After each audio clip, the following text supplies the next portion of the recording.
యెరూషలేము స్థితిని విన్నటువంటి నెహెమ్యా విచారానికి గురయ్యాడు. ఆ విచారానికి హేతువడిగినటువంటి రాజు దగ్గర తాను వెల్లడింపక మునుపు ఆయన చేసిన ప్రార్థన ఫలితాలను మార్చింది. ప్రార్థనతో ఆయన తన హృదయంలో ఉన్న బాధను తెలియపరిచినప్పుడు పని చేయడానికి రాజు సెలవిస్తాడు.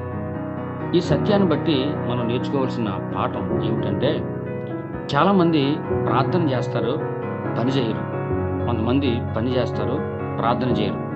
ఎప్పుడూ గుర్తుపెట్టుకోండి, పనికి ప్రత్యామ్నాయం ప్రార్థన కాదు.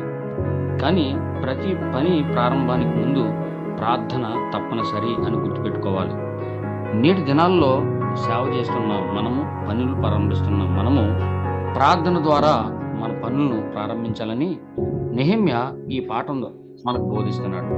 కావున మనము ఆ విధంగా పని కలిగి, ప్రార్థన కలిగి ముందుకు